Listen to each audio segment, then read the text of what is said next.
y hemos empezado, bueno, pues dándole la enhorabuena y nuestro total apoyo a ese movimiento, ¿no?, que supone el buscar nuevos mercados en economías, bueno, que pueden ser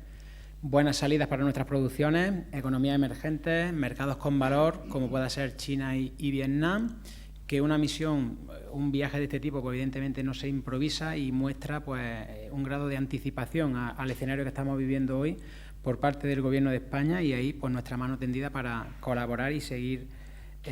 bueno, reforzando esos mercados exteriores,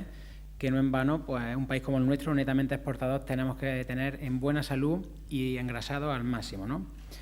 Con respecto al contexto general y que más nos preocupa, pues evidentemente la respuesta desde la UPA la resumimos en dos palabras, y es más Europa. Más Europa,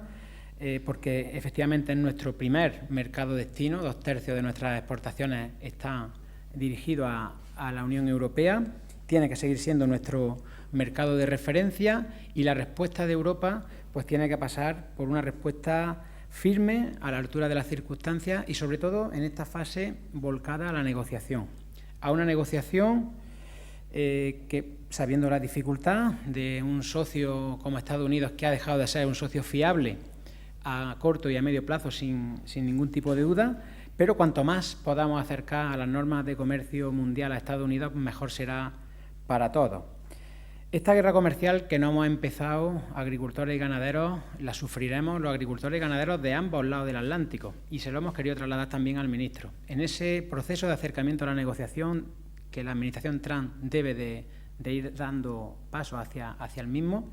seguro que tiene mucho que ver las consecuencias negativas que estas decisiones injustas va a suponer precisamente al sector agrario estadounidense.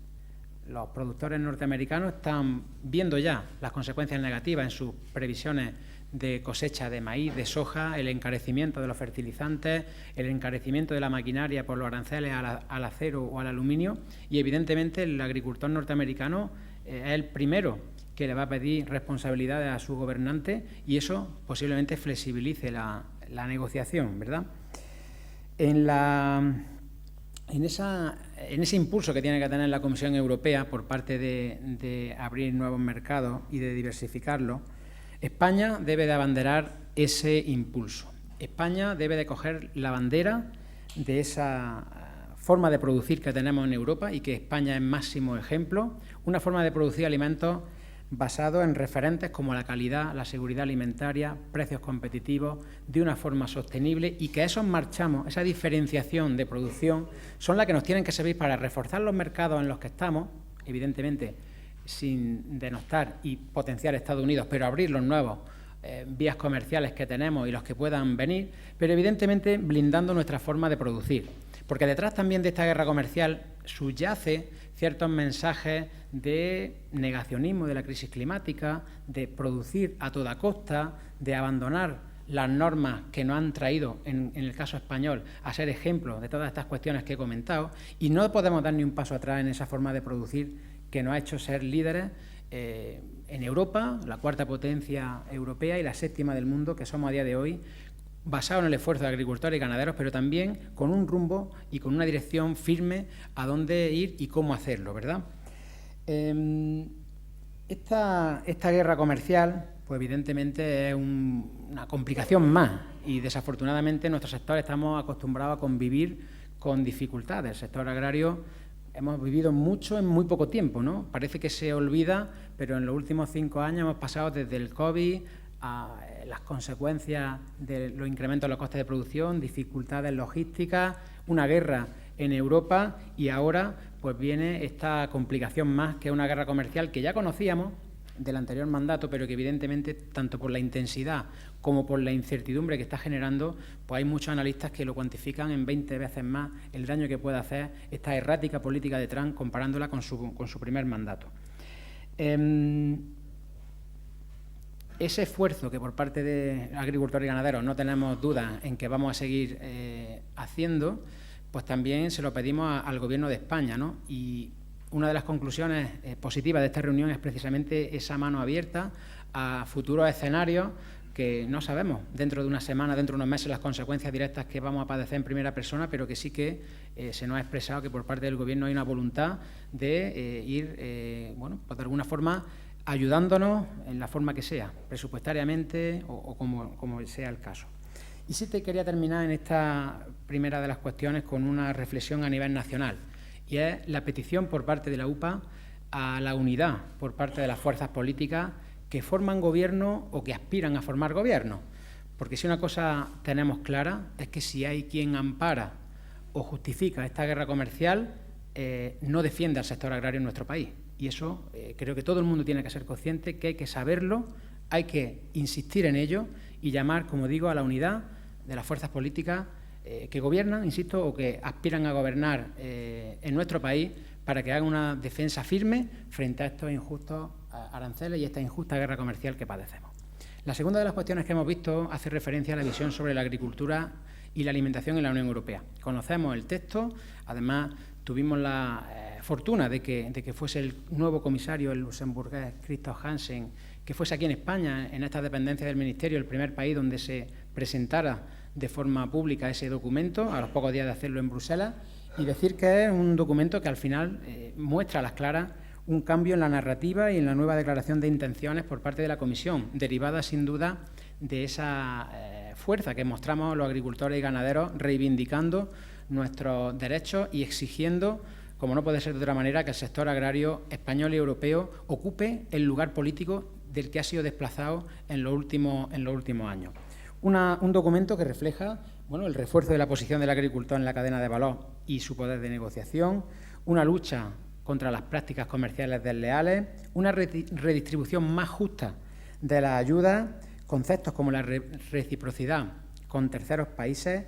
o la necesidad de contar con alternativas antes de prohibir la utilización de cualquier producto fitosanitario. Eso es una música que suena muy bien. Tenemos que ver cómo se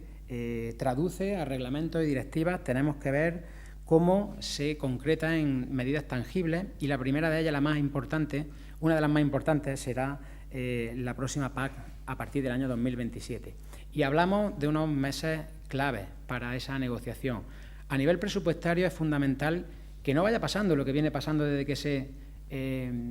puso en marcha la política agraria común allá por los años 60, que periodo tras periodo, marco a marco, va perdiendo peso presupuestario dentro de todas las políticas de la Unión. Evidentemente, la PAC fue uno de los pilares fundacionales de la Unión, de la entonces Comunidad Económica Europea, y debe de seguir siendo una política agraria comunitaria, que no se dé una renacionalización de la PAC y no tengamos 27 PACs, sino una europea, y a partir de ahí se traduzca a nivel nacional su aplicación. Necesitamos una PAC con más presupuesto. Es verdad que hay nuevas necesidades en materia de seguridad, en materia de inmigración, pero la alimentación tiene que estar como mínimo al mismo nivel de importancia en las políticas europeas, porque hemos visto la vulnerabilidad que tenemos en las dos otras cuestiones, pero ni mucho menos ningún país de Europa, y por tanto la Unión Europea no tiene asegurada en ninguna escritura bajo firma notarial que la alimentación está asegurada para sus conciudadanos, y hay que velar por proteger el sector agroalimentario de nuestro país y del conjunto de la Unión Europea. Para eso, como digo, más presupuesto al mismo nivel que otras necesidades, una PAC nacional, y igual de importante que el presupuesto para la UPA es los criterios de reparto de ese presupuesto. Los criterios de reparto deben de velar por proteger a quien más lo necesita, y ahí ya se han dado pasos a nivel nacional que deben de reforzarse, como los techos máximos de ayuda, aumentar de forma significativa el pago redistributivo. Nos parece la medida para un reparto más justo y más social dentro de la PAC, y ya no estamos luchando para que se introduzca en España, sino que ahora la lucha es para que se mejore y se refuerce ese pago redistributivo. También una ayuda asociada que efectivamente están dirigidas a los cultivos con mayores dificultades, se refuerce el papel de la ayuda asociada, y por último, que nos dejen de hacer las cosas como lo hacemos, bien, con unos ecorregímenes flexibles a nuestra forma de trabajar y con una carga burocrática que no sea un impedimento, sino que sean lo necesario, porque al final son recursos públicos que hay que justificar, y nadie estamos en contra de que tengamos exigencias desde el punto de vista normativo, pero no puede ser que haya un mare magnum desde el punto de vista burocrático, que haya incluso pequeños agricultores y ganaderos que opten por no solicitar la ayuda de la PAC por las complicaciones que eso les supone, ¿no? Un poco esas son las dos cuestiones que hemos abordado. Y, por último, había una pregunta relativa a la representatividad, ¿no? Nosotros, en su momento, presentamos alegaciones a este proyecto. No es el modelo que nos parece más acertado, no lo compartimos,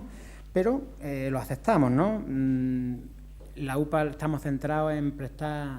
en ser una herramienta útil para los agricultores y ganaderos de nuestro país, en prestar servicios a nuestros afiliados, en reivindicar, negociar y conseguir buenos acuerdos para el conjunto de agricultores y ganaderos de este país. Cumplimos lo requerido en lo que se nos está pidiendo para aportarlo en este mes, no tenemos ningún problema, pero, como digo, había criterios, por ejemplo, el número de expedientes de la PAC tramitados, que creo que medirían muy bien la representatividad y que no han tenido el peso que otros sí que han tenido, como procesos electorales de hace más de 20 años en según qué comunidad. Bueno, es un modelo que deberá justificar quien lo ha aceptado, quien lo ha aprobado, perdón, pero que nosotros no tenemos ningún problema más que cumplir con lo que se nos pide y seguir trabajando por los agricultores y ganaderos de este país.